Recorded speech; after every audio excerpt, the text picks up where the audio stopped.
And breaking right now at noon, newly released details on a man South Fulton police are looking for in regards to a fatal shooting. Yeah, they found a body on Lamppost Place last night, and we now know the name of who they believe is responsible. Atlanta News First Madeline Montgomery is live there with new developments. Madeline.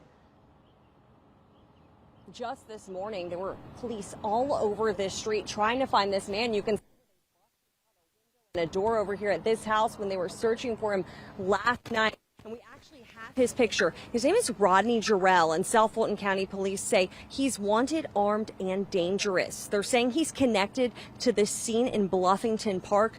About 6 last night, neighbors tell us that a body was found here in the road. Police say it was a man who was shot multiple times. A neighbor tells me that that man was here to visit family when he was shot and killed.